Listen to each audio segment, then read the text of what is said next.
Buenas tardes a todos los estudiantes de Economía 2, código 20068, que cursan esta materia en el Centro Regional Campana de la Universidad Nacional de Luján.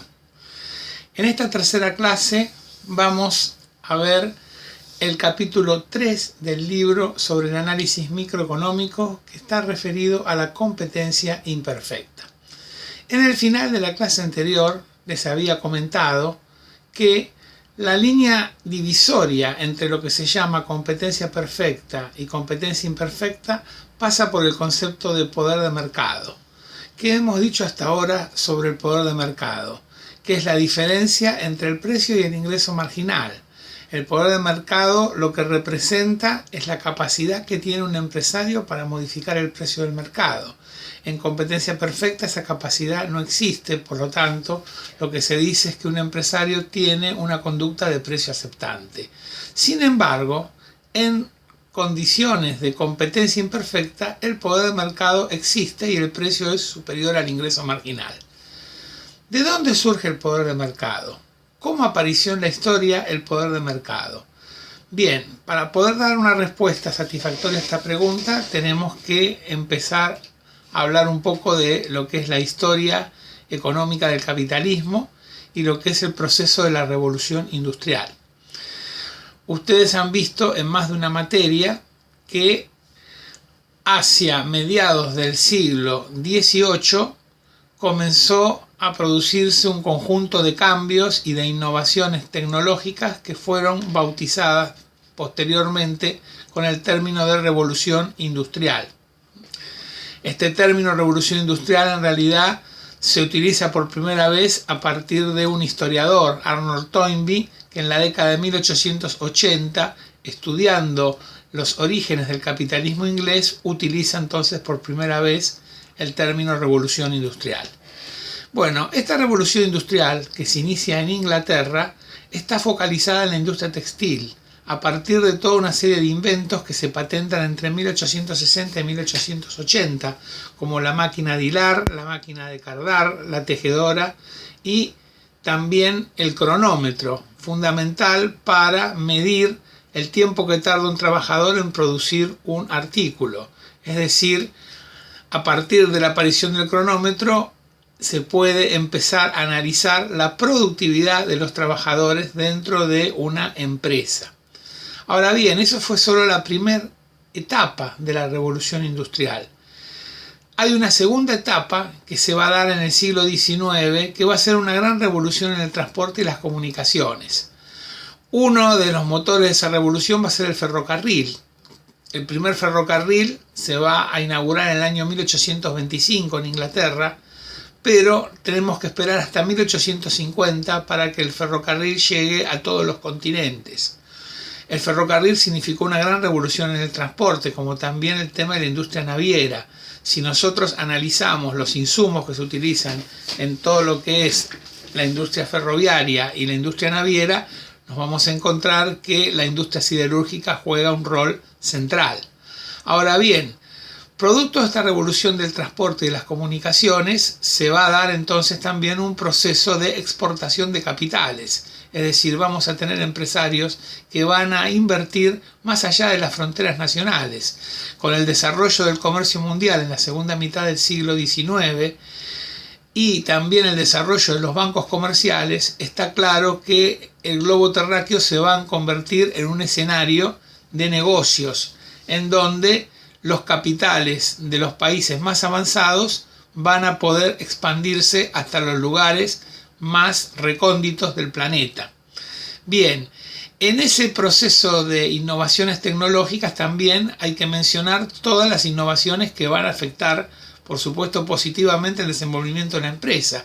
En particular las innovaciones que tienen que ver con la electricidad, con la industria eléctrica, con la utilización de maquinarias eléctricas, cuyas patentes se van a registrar en la década de 1880. Hacia inicios de la década de 1870 se va a producir en Europa una crisis agraria de importancia que va a motivar una movilización de la población del campo a las ciudades.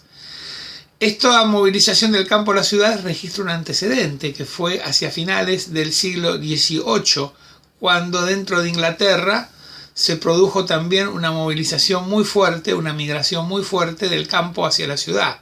Fue en esa época donde aparecieron las teorías de Malthus, en donde predecía un comportamiento de la población que crecía a un ritmo mayor que la producción, que generaba en el futuro amenazas de crisis, fundamentalmente por falta de productos para satisfacer las necesidades de una población que crecía. Pero bien, esto sirvió como experiencia, y lo que se observa ya en la década de 1870 en adelante, que buena parte de la población que migra del campo hacia la ciudad en los países europeos no encuentra un espacio en la ciudad, y con el efecto de evitar crisis sociales, lo que hacen los gobiernos es ofrecerles la posibilidad de ir a trabajar a otros países. Y entonces ahí se va a producir una migración muy fuerte. Vamos a tener millones de europeos que se van a retirar de sus territorios. ¿Y a dónde van a ir? El 70% de la emigración europea se va a ubicar en los Estados Unidos, luego un 10% va a ir a la Argentina y el resto se va a repartir por el resto del mundo. Bueno, es en estas condiciones que estoy describiendo en donde comenzaron a surgir las grandes organizaciones empresariales. Es en este contexto de grandes innovaciones tecnológicas que se hizo posible que las empresas que funcionaban hasta ese momento encontraran una manera de reducir los costos medios y de esa manera ampliar su escala de producción. Esto, cuando uno va a los manuales de economía, aparece un concepto que es el concepto de economías de escala. ¿Qué son las economías de escala? Cuando hablamos de economía de escala nos estamos refiriendo al crecimiento de la producción con costos medios decrecientes. Entonces, van a surgir grandes organizaciones empresariales, y esas grandes organizaciones empresariales van a tener una disminución de los costos medios en un periodo más prolongado que las pequeñas empresas. Y al lograr esa ventaja desde el punto de vista tecnológico, ¿qué van a lograr? Van a lograr que por un periodo de tiempo, con costos medios decrecientes, puedan ofrecer sus productos a precios más bajos que en competencia perfecta.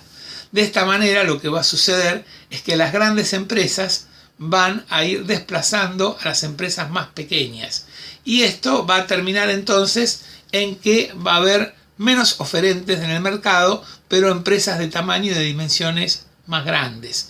Entonces, lo que tenemos como poder de mercado, como capacidad que tiene un empresario para modificar el precio del mercado, surge de las economías de escala, del incremento de las economías de escala, es decir, de la posibilidad de prolongar en el tiempo el tramo decreciente de lo que son los costos medios de la empresa, y en ese periodo con costos medios decrecientes ir incrementando la producción. Ahora bien, en este análisis que estoy haciendo, la economía de escala es un concepto que aparece más vinculado a largo plazo, cuando nosotros lo que hemos visto hasta el momento con la ley de rendimientos decrecientes, al hacer hincapié en el análisis marginalista, hablábamos de situaciones de corto plazo. Aquí se hace más hincapié en los costos medios y se habla de situaciones de largo plazo. Pareciera como que no hubiera una vinculación entre la ley de rendimiento decreciente y las economías de escala, pero esto no es enteramente cierto. En la práctica va a haber muchas veces decisiones que toman los empresarios en un corto plazo que pueden tener incidencias en el largo plazo.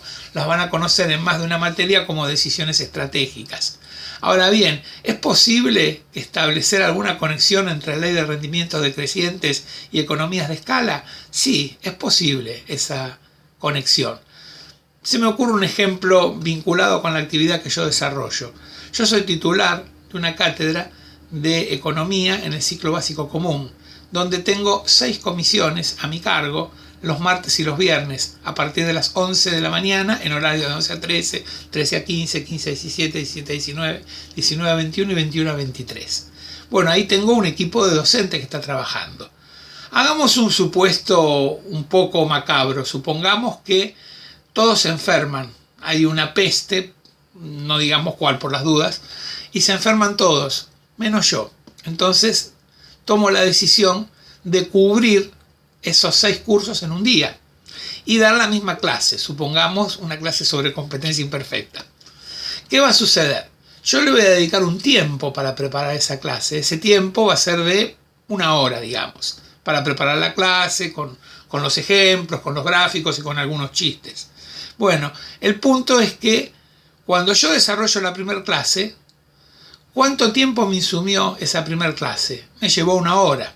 Cuando empiezo a dar la segunda clase, ya ahí tengo que dividir la hora por 2. Entonces me llevó en promedio media hora cada clase. Si voy a una tercera clase son 20 minutos por clase. Si voy a una cuarta clase, 15 minutos por clase. Si voy a una quinta clase, 12 minutos por clase. Y cuando llego a la sexta clase tengo un promedio de 10 minutos por clase. Bueno, ahí ustedes ven el concepto de economía de escala. ¿Cómo sería el concepto de ley de rendimiento decreciente? Bueno, el rendimiento mío dentro de esas clases, imagínense, la primera clase me va a salir bastante bien, la segunda me va a salir un poco mejor, los gráficos me van a salir mejor, voy a estar más afianzado, la tercera también. En la cuarta ya voy a empezar a tener errores, voy a empezar a tener lapsus, en la quinta voy a estar muy fatigado. Y cuando llegue a la sexta clase les voy a decir que en el capítulo del libro está todo muy claro y que no hace falta que hagamos una clase para ver estas cuestiones que están muy sencillas de entender en el libro. Bueno, ahí está la ley de rendimiento decrecientes. Entonces hay una conexión entre economías de escala y ley de rendimiento decreciente, pese a que economías de escala es un concepto de largo plazo y la ley de rendimiento decrecientes es un concepto más bien de corto plazo. Bueno, hechas todas estas aclaraciones, entonces, lo que tenemos es que el poder de mercado surge de las economías de escala. Cuanto más altas sean las economías de escala, mayor va a ser el poder de mercado. Y entonces ahí empezamos a analizar lo que es la competencia imperfecta. Y en la competencia imperfecta vamos a analizar 3 mercados: el monopolio, el oligopolio y la competencia monopolística. Normalmente cuando se hace un análisis de los mercados, de lo que se llama la estructura de mercado, a veces se utiliza la analogía de los colores. Se dice, por ejemplo, que la competencia perfecta representa el blanco. Es decir, si uno va a un diccionario de sinónimos, el blanco significa que es algo puro, limpio, cristalino, transparente. La oposición a la competencia perfecta es el monopolio, en donde existe una sola gran empresa y donde no puede entrar otra empresa al mercado. Bueno, ahí el monopolio es asociado al color negro, y si uno va al diccionario de sinónimos, negro sería oscuro, sucio, turbio, con lo cual llegamos a la conclusión de que los diccionarios de sinónimos los escribieron los racistas. Pero entre el blanco y el negro aparecen los grises, pero por supuesto hay grises oscuros y grises claros. En los grises oscuros está el oligopolio. El oligopolio es aquella situación donde hay una pequeña cantidad de grandes empresas. Digo pequeña cantidad, pero mayor a 1, porque si no sería monopolio. Y el otro mercado que aparece es la competencia monopolística, que es un mercado más cercano a la competencia perfecta. Es una gran cantidad de pequeñas y medianas empresas, pero que tienen cierto poder de mercado. Normalmente este caso de la competencia monopolística es asociado al comercio minorista. Es decir, piensen ustedes en las peluquerías. Hay peluqueros que le cortan el pelo a los artistas famosos, entonces cobran más caro el corte de pelo. Y bueno, así podemos tener varios ejemplos vinculados al comercio minorista o a las actividades profesionales. Es decir, hay médicos que tienen fama y cobran una interconsulta más cara que un médico en un hospital público. Entonces, ahí tenemos estas 3 formas de mercado que vamos a analizar: el monopolio, el oligopolio y la competencia monopolística. El monopolio representa la situación de más alto poder de mercado. ¿Por qué? Porque es aquella situación en donde tenemos una empresa que alcanza un nivel de economía de escala tan alto que nadie puede competir con esa empresa. Luego tenemos el oligopolio, que tiene alto poder de mercado, en donde hay una pequeña cantidad de empresas grandes que tienen importantes innovaciones tecnológicas, y esas innovaciones tecnológicas hacen que esas empresas sean más competitivas y resulte más dificultoso ingresar a esos mercados. Y en el caso de la competencia monopolística tenemos sí algunos cambios tecnológicos, algunas tecnologías que se utilizan que son de más peso, de más importancia que la competencia perfecta, pero no se establece una diferencia tan grande. Entonces lo que podemos decir es que las economías de escala de los monopolios son mayores a las economías de escala de los oligopolios, a su vez mayores a las economías de escala de la competencia monopolística, a su vez mayores a las economías de escala de la competencia perfecta. Y por lo tanto, el poder de mercado del monopolio va a ser mayor al poder de mercado del oligopolio, que a su vez va a ser mayor al poder de mercado de la competencia monopolística, y este a su vez va a ser mayor al poder de mercado de la competencia perfecta. Bien, dicho todo esto y explicado el tema del surgimiento del poder de mercado, vamos a ir caracterizando estos mercados de competencia imperfecta. Vamos a empezar por el monopolio. Por lo general, cuando uno va a los manuales de economía, en el caso del monopolio, se habla de distintas clases de monopolios. No todos los monopolios son iguales. Tenemos monopolios naturales, que surgen por el incremento de las economías de escala que estábamos hablando. Pero también tenemos monopolios que son legales, que no es una cuestión vinculada a las economías de escala, sino a concesiones que se hacen en determinadas ciudades o en determinados países para determinadas actividades. Por ejemplo, algunos servicios que se consideran esenciales. Supongamos la recolección de basura.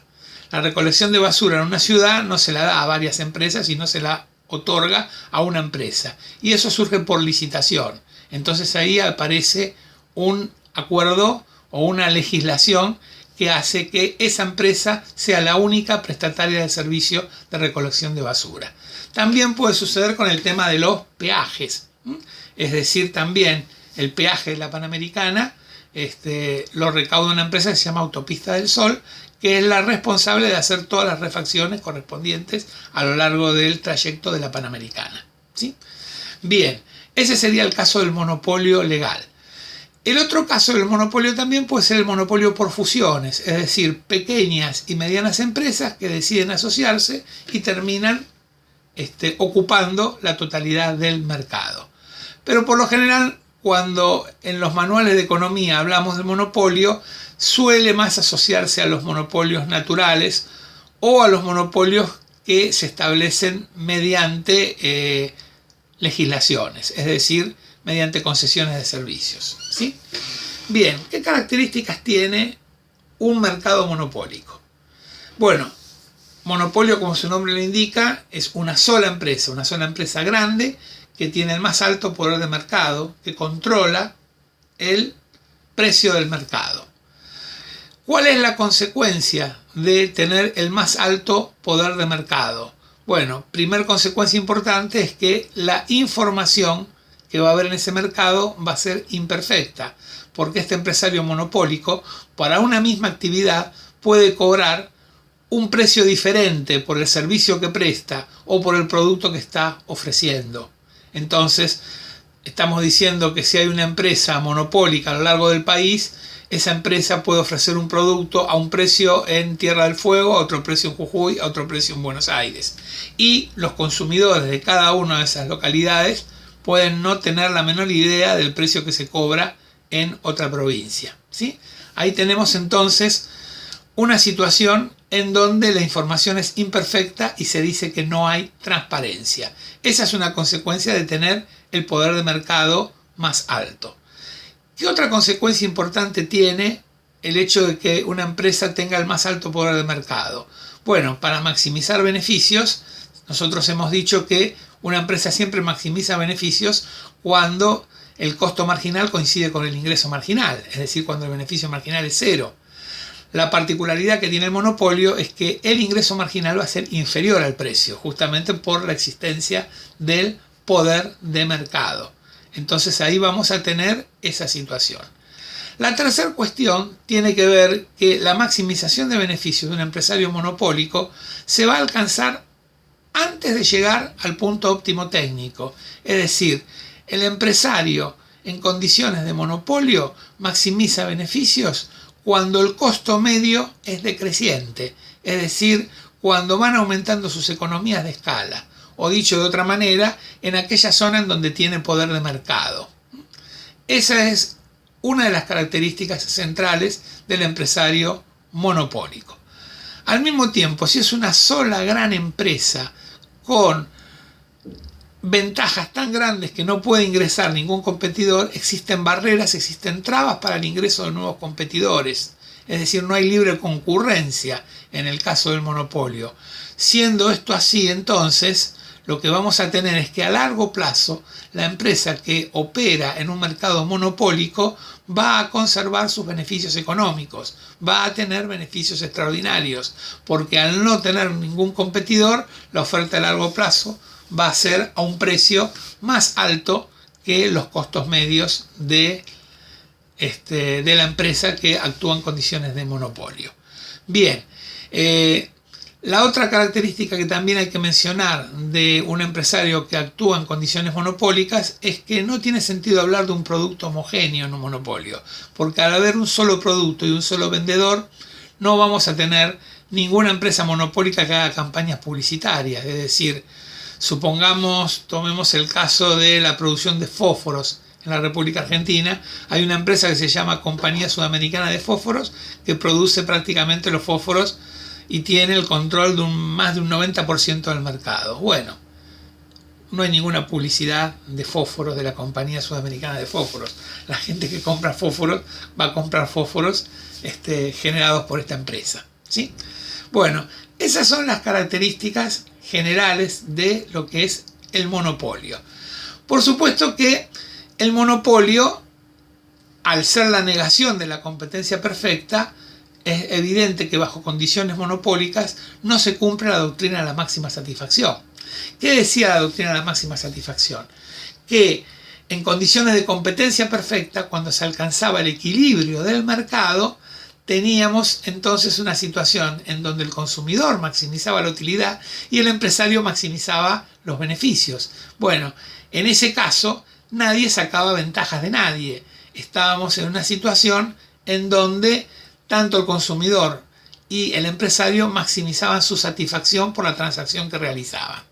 Aquí, el empresario monopólico, al tener poder de mercado y al no tener competidores, va a poder fijar un precio para sus productos más alto que en competencia perfecta. Si esto es así, va a haber un incremento del bienestar del empresario a costa de los consumidores. Por lo tanto, allí no se cumple la doctrina de la máxima satisfacción. Bueno, esto es básicamente la parte central de lo que es el análisis de un mercado monopólico. Vamos a pasar a analizar el mercado oligopólico, al oligopolio. Bueno, aquí estamos hablando de una pequeña cantidad de grandes empresas. Esta pequeña cantidad tiene que ser superior a 1. Aparecen en algunos manuales de economía el caso particular donde hay 2 empresas que controlan un mercado, como podría ser, por ejemplo, Coca y Pepsi. Bueno, en ese caso se habla de duopolio y es una situación muy cercana también al monopolio. Pero nosotros vamos a trabajar con un mercado oligopólico, es decir, 3 empresas, 4, 5. El ejemplo tradicional que aparece de oligopolio en los manuales de economía es el de la industria automotriz. Vamos a la industria automotriz, en la República Argentina entre 6 y 7 empresas tienen más del 90% del mercado. Bueno, ese sería el caso de un mercado oligopólico. El mercado oligopólico es un mercado donde hay alto poder de mercado. Es un mercado con altas economías de escala. Por lo tanto, ese mercado oligopólico lo que va a tener es una situación similar en algunos aspectos al monopolio. Es decir, al tener alto poder de mercado, está claro que la información va a ser imperfecta. A diferencia del monopolio, donde había una sola empresa que fijaba el precio, acá lo que vamos a tener es que va a haber una empresa que va a fijar un precio y las demás de alguna manera se van a acoplar a esa decisión. De manera tal que va a parecer como si hubiera una sola empresa, a pesar de que hay más de una empresa, ¿sí? Es decir, hay una empresa que ejerce el liderazgo de los precios. Está claro que en esas condiciones la información es imperfecta y no hay, en ese sentido, transparencia en el mercado. Al mismo tiempo, la maximización de beneficios se va a dar cuando el costo marginal es igual al ingreso marginal y al existir poder de mercado, el ingreso marginal va a ser inferior al precio. Y esa maximización de beneficios se va a dar también con costos medios decrecientes. Es decir, vamos a tener una situación donde la empresa alcanza la maximización de beneficios antes de llegar al punto óptimo técnico. Al mismo tiempo, es un mercado que se caracteriza por tener dificultades los competidores para poder acceder a él. Entonces, como el acceso al mercado es difícil, también va a suceder que a largo plazo las empresas oligopólicas tienen beneficios extraordinarios. Una de las características importantes del mercado oligopólico es que el producto no es homogéneo, es decir, vamos a tener en un mercado oligopólico las empresas que van a hacer grandes inversiones en publicidad y vamos a tener guerras de marcas publicitarias. Bueno, esto va a hacer que al no haber un producto homogéneo, el consumidor puede ser de alguna manera engañado por la publicidad y puede ser llevado a tomar decisiones equivocadas en el consumo. Bueno, esto forma parte de lo que estamos diciendo de la ausencia de transparencia y de la información imperfecta. Ahora bien, una de las características centrales del mercado oligopólico es que los oligopolios acuerdan el precio del mercado, es decir, los empresarios tienden a hacer acuerdos de precios. Y esto es un tema que hay que explicar bien en detalle. Existió un economista norteamericano, Paul Sweezy, que desarrolló una teoría para explicar los acuerdos de precios entre grandes empresas. Esa teoría se conoce como el nombre de la teoría de la curva de demanda quebrada. Es decir, ¿qué dice Sweezy? Las grandes empresas hacen un acuerdo de precios, se reparten zonas de influencia y a lo sumo si hay guerra entre esas empresas van a ser guerras de tipo publicitaria para tratar de mejorar su posición relativa en el mercado. Ahora bien, para poder entender esto, Paul Sweezy desarrolla toda esta teoría de la curva de demanda quebrada inspirándose en la industria automotriz, en donde existían tres grandes compañías en Detroit, Estados Unidos, la Ford, la Chrysler y la General Motors, que prácticamente tenían el control de todo el mercado en los Estados Unidos después de la Segunda Guerra Mundial. ¿En qué consiste esta teoría de la curva de demanda quebrada? ¿Por qué un empresario va a respetar un precio acordado? Nosotros tenemos que pensar en principio en lo que es la maximización de beneficios en competencia imperfecta. Ustedes esto ya lo han leído en el capítulo 1 del libro y han visto el cuadro, el gráfico, en donde se explica cómo maximizan beneficios una empresa en competencia imperfecta, que maximiza beneficios cuando el costo medio es decreciente. Bien, en relación a lo que es el análisis gráfico, siempre uno trata de delimitar cuál es el área de maximización de beneficios. Lo que va a suceder en un mercado oligopólico en que esa área va a estar compartida por una cantidad de empresas que se van a repartir las distintas zonas del mercado. En la teoría que desarrolla Paul Sweezy se supone la existencia de tres grandes empresas, inspiradas justamente en lo que pasaba en la industria automotriz en los Estados Unidos. Entonces vamos, en vez de utilizar el nombre de las tres grandes empresas automotrices, vamos a hablar de un oligopolista, un empresario X, un empresario Y y un empresario Z. Entre los tres se reparten zonas de influencia en el mercado. Bien, ¿qué sucede? Hay un acuerdo de precios. Ese acuerdo de precios se supone que tiene que ser respetado. ¿Va a ser respetado? ¿Por qué va a ser respetado? ¿Por qué no puede ser respetado? Bien, si nosotros tenemos un acuerdo de precios, vamos a suponer que uno de estos tres empresarios quiera no cumplir ese acuerdo. Busque la manera de sacar ventaja sobre los otros dos. Vamos a suponer que el empresario violador del acuerdo de precios es el empresario X. Bueno, tiene dos maneras de romper el acuerdo de precios. O cobrando un precio más alto o cobrando un precio más bajo. Vamos a analizar las dos situaciones. Primera situación. Decide aumentar el precio, es decir, decide cobrar un precio más alto, X, que el precio que cobran Y y Z. Lo primero que nos tenemos que preguntar es, ¿qué pasa por la cabeza de X para tomar esa decisión? X toma la decisión de aumentar el precio, ¿por qué? Porque está pensando en que la demanda del bien va a ser una demanda inelástica. ¿Y qué quiere decir esto? Que al aumentar el precio va a haber una caída en la cantidad demandada, pero en una proporción menor. Si esto es así, piensa X, cuando yo aumente el precio, la cantidad demandada no va a caer tanto, por lo tanto voy a tener un aumento en el ingreso por ventas y voy a avanzar sobre las posiciones de Y y Z. ¿Se entiende el planteo? Bueno, si esto se entiende, uno inmediatamente tiene que preguntarse cuál es la reacción de Y y de Z. Bueno, en este caso Y y Z deciden no modificar el precio del mercado. ¿Y qué va a suceder? La demanda de mercado se construye en base a los comportamientos de los tres, no en base a los comportamientos de uno.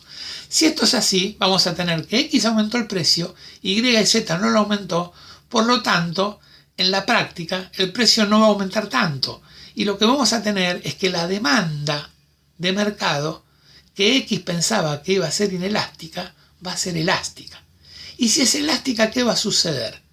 Que el precio va a aumentar, pero la caída en la cantidad demandada va a ser más que proporcional. Por lo tanto, X rompió el acuerdo, aumentó el precio y ¿qué va a tener como resultado? Menos ingresos por venta. O sea que va a suceder lo opuesto que quería X. X no va a avanzar a costa de Y y Z, sino Y y Z van a avanzar a costa de X. Por lo tanto, descarta el aumento de precios como alternativa.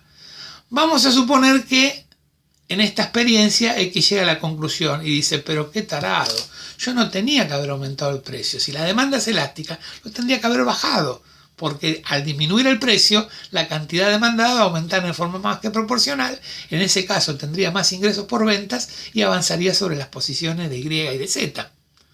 Ahora bien, si decide disminuir el precio, ¿qué va a pasar? Al disminuir el precio, la cantidad demandada tendría que aumentar en forma más que proporcional. Pero hay que ver cuál es la conducta de Y y Z. Y y Z también deciden bajar el precio. Por lo tanto, ¿qué va a pasar con la demanda de mercado? No va a ser elástica, va a ser inelástica. Y el resultado, entonces, va a ser que la disminución del precio va a ser superior al aumento en la cantidad demandada. Entonces, los tres van a perder en materia de ingreso por venta. Por lo tanto, tampoco va a convenir que X decida una disminución del precio. Conclusión, lo mejor que puede haber es el acuerdo de precios, porque el que se sale del acuerdo de precios pierde. X se salió del acuerdo de precios cuando lo aumentó y perdió. X, Y y Z se salieron del acuerdo de precios cuando lo bajaron y perdieron los tres. Bien, todo esto parece muy interesante, muy idílico, pero tiene críticas, porque en realidad para que esto funcione tiene que haber algunos supuestos que tenemos que hacer. Y uno de esos supuestos es que las tres empresas tienen un poderío similar, que era lo que pasaban con las tres empresas de automotrices de Detroit. Es decir, cuando digo un poderío similar significa que una, qué sé yo, tenga un 35% del mercado, otra tenga el 33% del mercado y la otra el 32%. No tengan grandes diferencias entre sí, porque si una tiene el 60% del mercado, otra tiene el 30% y la otra tiene el 10%, se juntan la de 60 con la de 30% y la de 10% del mercado desaparece. Entonces tiene que haber un poderío similar para que funcione esta teoría de la curva de demanda quebrada. Pero ¿qué más tiene que haber? Tiene que haber una información simétrica, es decir, los tres competidores tienen que tener la información sobre lo que hacen todos y la misma información. Ninguno tiene que tener ventaja de información. ¿Por qué digo esto? Porque cuando terminó la Segunda Guerra Mundial, cuando de la guerra se pasa a la paz, ¿qué sucedió en muchas grandes compañías? Las grandes compañías decidieron tratar de obtener ventajas sobre sus competidores. Entonces, ¿qué hicieron? Contrataron a muchos para el directorio o para alguna tarea de vigilancia o de inteligencia a gente vinculada a los servicios de espionaje. ¿Para qué? Para investigar cuáles eran los cambios que estaban haciendo sus rivales secretamente. Bueno, lo cierto es que tendríamos que suponer, para que la teoría de la curva de demanda quebrada pueda funcionar, en que los tres tienen información similar. Eso es bastante complicado de pensar. Entonces, estamos hablando de información simétrica, de poderío similar, y la otra crítica que hay hacia la teoría de la curva de demanda quebrada es que hay un incentivo muy grande para romper estos acuerdos de precios. Es muy grande el incentivo, porque si había 20, 25 empresas en ese mercado y a fuerza de aumentar las economías de escala quedaron 3, es cuestión de hacer un esfuercito más y quedarse con todo el mercado. Es decir, hay un incentivo muy grande para violar el acuerdo de precios. Bueno, la historia del capitalismo indica que hay grandes empresas que han celebrado muchos acuerdos de precios a lo largo de su historia. Ahora, si celebraron muchos acuerdos de precios es porque los violaron. Esto es más o menos como el chiste de la persona que es muy fumadora y dice: el cigarrillo es el vicio más fácil de dejar. Yo en mi vida dejé 80 veces de fumar. Bueno, si dejaste 80 veces de fumar es porque volviste a fumar 80 veces. Bueno, de eso es lo que pasa en la práctica con los mercados oligopólicos. Nos queda por último analizar qué sucede con la competencia monopolística. La competencia monopolística es aquella situación en donde hay una gran cantidad de pequeñas y medianas empresas que tienen un poder de mercado bajo, pero mayor que el de competencia perfecta. Al tener un poder de mercado, por supuesto, va a pasar lo mismo que pasa en los otros dos mercados, en el monopolio y en el oligopolio. ¿Qué quiero decir con esto? La información no va a ser perfecta. Es decir, cuando nosotros vamos a hacer la compra a los supermercados chinos del barrio, vamos a tener que un mismo producto puede tener distintos precios con pocas cuadras de diferencia. No hay una información en ese sentido perfecta, hay una ligera discriminación de precios, ¿sí? Al mismo tiempo, en esa situación en donde hay poder de mercado, cuando se maximice beneficio en competencia monopolística, el costo marginal va a ser igual al ingreso marginal, pero el ingreso marginal va a ser también inferior al precio, con una diferencia pequeña, pero va a ser inferior al precio también. Y se va a maximizar beneficios con costos medios decrecientes. Hasta ahí, estos son elementos comunes a todos los mercados de competencia imperfecta. Pero ¿qué más va a suceder? Como hay una gran cantidad de pequeñas y medianas empresas, el acceso al mercado va a ser fácil. Si el acceso al mercado va a ser fácil, si no existen grandes barreras tecnológicas ni trabas legales para que haya nuevos competidores en el mercado, cuando nosotros hagamos un análisis de largo plazo, lo que vamos a tener es una expansión de la oferta. Al expandirse la oferta va a disminuir el precio, y al disminuir el precio, el límite va a ser el costo medio total. Entonces, vamos a tener una situación en el largo plazo donde los beneficios extraordinarios desaparecen. Esto es un punto en común con la competencia perfecta. Es un punto común, pero también hay una diferencia. Cuando en competencia perfecta, en el largo plazo, el precio iguala al costo medio, iguala al punto mínimo del costo medio. En cambio, cuando hay poder de mercado, cuando en el largo plazo el precio iguala al costo medio, lo hace en el momento en que el costo medio está disminuyendo. Es decir, el poder de mercado no desaparece en competencia monopolística, pero sí desaparecen los beneficios extraordinarios por el ingreso de nuevos competidores al mercado. Bueno, esta es una de las características centrales de la competencia monopolística. Otra de las características de la competencia monopolítica que es interesante analizar es el tema de la información asimétrica. Este es un tema que cuando nosotros veíamos hace unos minutos la situación del oligopolio y decíamos que la teoría de la curva de demanda quebrada para funcionar necesitaba que todas las empresas tuvieran la misma información de lo que hacían los rivales, o sea, tuvieran una información perfecta de lo que hacían los rivales. Generalmente, en todo lo que es el análisis de competencia monopolística, suele haber información asimétrica. ¿Qué quiere decir esto? Que puede haber ventajas de los vendedores sobre los compradores en materia de información. Por ejemplo, un caso típico de información asimétrica es la venta de automóviles usados. Si uno vende un automóvil que ya tiene muchos kilometraje, uno ya conoce las nanas que tienen los automóviles, pero no se las va a decir a quien los compra. Por lo tanto, va a tener una ventaja en la información del vendedor respecto al comprador. Puede suceder también esta situación, que a lo mejor si alguno de ustedes ha trabajado en una empresa le ha pasado, que cuando cambian de dueño las empresas, los trabajadores por un tiempo trabajan a un ritmo más displicente. ¿Por qué? Porque mientras los nuevos dueños se están interiorizando de cómo funciona la empresa, ustedes tienen la ventaja de conocer cómo se producen las cosas, cuánto tiempo tardan cada una de las actividades, entonces pueden de alguna manera tener una situación en donde no haya tanta exigencia laboral por un tiempo, hasta que los nuevos empresarios se dan cuenta, se avivan y les vuelven a hacer a trabajar al mismo ritmo que el anterior o a un ritmo peor.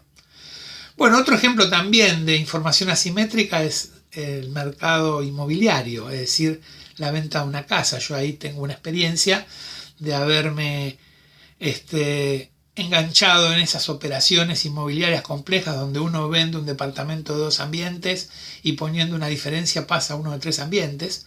Bueno, yo había firmado toda esta transacción compleja. Había firmado, digamos, que tenía que entregar la llave de mi departamento a los 30 días. Y yo ya estaba harto de la casa que vendía. Y las casas son vengativas, porque cuando uno se harta de esas casas, las casas empiezan a romperse por todos lados. Y a mí lo que me pasó es que empezó a aparecer una gotera en el baño y todavía no había entregado la llave. Entonces se armaba toda una aureola amarilla y esa gotera se fue haciendo cada vez más grande y fue una situación bastante complicada. Pero la cuestión es que yo tenía que entregar un sábado a las 7 de la tarde el departamento para poder vender la llave y poder comprar el otro. Y vi que estaba amarillo 3 horas antes que viniera la persona que le tenía que entregar la llave. Entonces, ¿qué hice? Rasqueteé un poco el techo, le di una mano de pintura blanca, no se notó que había un problema de humedad y entregué la llave. Información asimétrica. Bueno, esas son características que tiene la competencia imperfecta, en particular el caso de la competencia monopolística. Evidentemente hay situaciones en donde no hay perfecta información. Entonces, si nosotros analizamos de conjunto el mercado de competencia imperfecta, vimos que hay una gran coincidencia, y esa gran coincidencia es que el poder de mercado es mayor a 0, es decir, el precio es mayor al ingreso marginal. Luego, dentro de la situación de las grandes empresas, tenemos la diferencia entre el monopolio y el oligopolio. Por un lado, el hecho de que el monopolio tiene el más alto poder de mercado y el oligopolio no tiene un poder de mercado tan alto. Por el hecho también de que en el monopolio no tiene sentido hablar de producto homogéneo, mientras que en el caso del oligopolio tenemos productos diferenciados a través de marcas y de publicidad, algo que también es común con la competencia monopolística, por ejemplo, aunque no haya grandes campañas publicitarias en los comercios. Entonces ahí tenemos algunas diferencias entre oligopolio y monopolio. La competencia monopolística es una situación más cercana a la competencia perfecta. La competencia monopolística, al tener una gran cantidad de pequeñas y medianas empresas, no tenemos barreras tecnológicas para el acceso a nuevos competidores y eso se traduce que en el largo plazo desaparecen los beneficios extraordinarios. Pero al mismo tiempo la competencia monopolística, al tener poder de mercado, tiene puntos en común con las grandes empresas. Esos puntos en común tienen que ver con que la información es imperfecta, por todo lo que les dije de la información asimétrica, y tiene que ver también con que se maximizan beneficios antes de alcanzar al punto óptimo técnico. Bueno, esta cuestión del punto óptimo técnico, unido a otra cuestión que nosotros tratamos antes, que es la doctrina de máxima satisfacción, forman parte de distintos criterios para medir un concepto que es central dentro de la teoría económica y que es muy utilizado hoy en las grandes compañías, que es el concepto de eficiencia. Lo que vamos a hacer en la próxima clase es desarrollar el concepto de eficiencia. Vamos a ver que hay 3 clases de eficiencia y que esta clasificación de las eficiencias nos va a permitir entender mejor el funcionamiento de los mercados de competencia perfecta y de competencia imperfecta. Así que bueno, este sería, digamos, un panorama de lo que es el capítulo 3. Cualquier duda, cualquier inquietud, estamos a disposición de ustedes en lo que es la sala de consultas sobre todas las dudas, fundamentalmente para tratar de resolver las preguntas que tienen ustedes en el trabajo práctico domiciliario. Así que bueno, espero que esta clase les haya resultado útil y si en alguna parte no resultó útil, estamos a disposición de ustedes, así que esperamos sus inquietudes. Muchas gracias y nos vemos en la próxima clase.